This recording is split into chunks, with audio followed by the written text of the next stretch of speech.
రేపు డిసెంబర్ 1వ తారీఖున హైదరాబాద్లో పేరేట్ గ్రౌండ్లో జరగబోయే మాలల సింహగర్జనకు ఈ కోయిలకుంట్ల మండలం ఏదైతే ఉందో కోయిలకుంట్ల నియోజకవర్గం నుండి నిద్రపోతున్న మాలలు లేచి ప్రతి ఒక్కరిగా మీ వంతు మీరు మీకోసం కాకుండా మీ పిల్లల కోసం, ఇప్పుడు మన పిల్లల భవిష్యత్తు ఏమవుతుంది అనేది మనకు కళ్ళకు కానడంలా మనము ఏదో పార్టీ జెండాలు మోస్తున్నాం తప్ప ఈ కుల సంఘాలను అయితే మర్చిపోయినాం.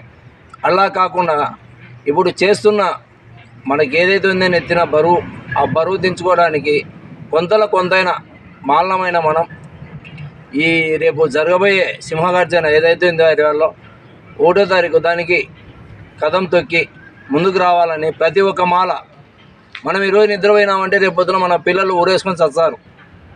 ఆ పరిస్థితి మనకు రాకుండా మనం లక్షలు పెట్టి చదివిస్తున్నాం. కానీ చదివించిన నీ కొడుకు స్టేట్ ఫస్ట్ వచ్చిన ఉద్యోగం అయితే రాదు. అవతల 35 వచ్చిన అవతల పిల్లలకు ఉద్యోగం వస్తుంది. అలా కాకుండా ఎస్సీ వర్గీకరణ కాకుండా ఏదైతే 15% ఉందో దాన్ని ముందుకు పెంచుకోవడానికి చూద్దాం. దాన్ని 25% చేయనీకి ఈ మన దేశం కావచ్చు, రాష్ట్రం కావచ్చు, రాష్ట్రంలో అయినా దేశంలో అయినా మనం మాలలు 25% ఉన్నాం. ఆ 25%కు 25% రిజర్వేషన్ ఇచ్చేలాగా ఆలోచిద్దాం. అలా కాకుండా ఇదేదో తీసుకొచ్చి దొడ్డిదారిన ఏదో 29 అని తీసుకొచ్చి చంద్రసూర్ గారు అయితే ఆయన చేసిన వర్గీకరణ ఎంతవరకు కరెక్ట్ అనేది గతంలో సుప్రీంకోర్టు కొట్టేసిన దాన్ని మళ్ళా లేవనెత్తి మోడీ గారు ఏదో రాజకీయ లబ్ధి కోసం తప్ప ఇంకోటి అయితే కాదు.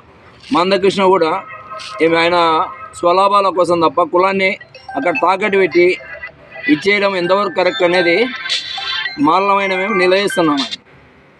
ఇది కరెక్ట్ కాదు. రేపు కావాలంటే నువ్వు వర్గీకరణకు కోసం పోకుండా ఏదైతే ఉందో మనకు ఇచ్చిన 15% శాతం ఏదైతే ఉందో దాన్ని 20% పెంచడానికి ట్రై చేయి.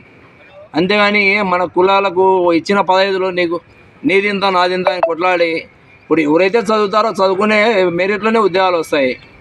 మాలలు మనవాదులు, మాలలు ఇది అది అనుకుంటా మందకృష్ణ గారు, అది కూడా కరెక్ట్ కాదు.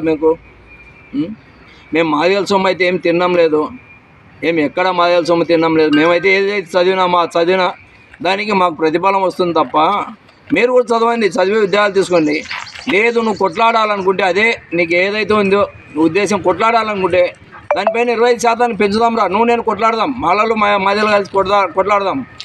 25% ఎందుకు పెంచావని మనకు సిచ్యువేటివ్ వాళ్ళు ఏదో రాజకీయ లబ్ధి కోసం బీజేపీ అయితేనే ఇది ఉమ్మడి మహాకూటమి ఏదైతే ఉందో ఇవెల్లా చేసేది మనకు లిగాడు పెట్టి వాళ్ళు ఏదో తమాషా చూస్తున్నారు. ఆ తమాషా కాకుండా వాళ్ళు రాజకీయ లబ్ధి కోసం నిన్ను ఒక పావులా ఉపయోగించుకుంటున్నారు. అది కాదు కావాల్సింది మన పిల్లల భవిష్యత్తు. ఈరోజు నువ్వు ఏదో అడుగుతున్నావు, ఈరోజు నీకు అన్యాయం జరుగుతుంది, రేపు నాకు అన్యాయం జరుగుతుంది.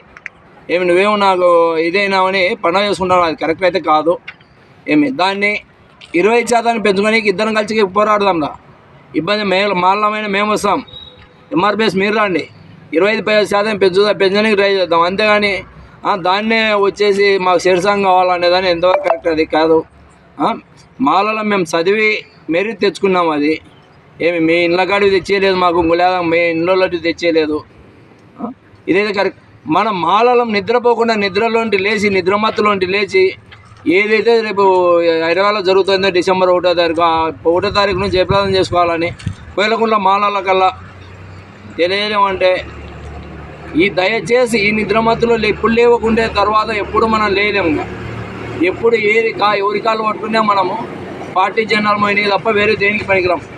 అలా కాకుండా ఇప్పుడు ఏదైతే ఉందో అది కొట్లాడి తినేది ఎప్పుడు కుంగలు తొక్కితే తప్ప మన పిల్లల భవిష్యత్తును మన చేతులారా కాలు రాసుకుంటాం. ఇది కాకుండా ఈ కోయిలకుంట్ల వాళ్ళు ఎవరైతే ఉన్నారో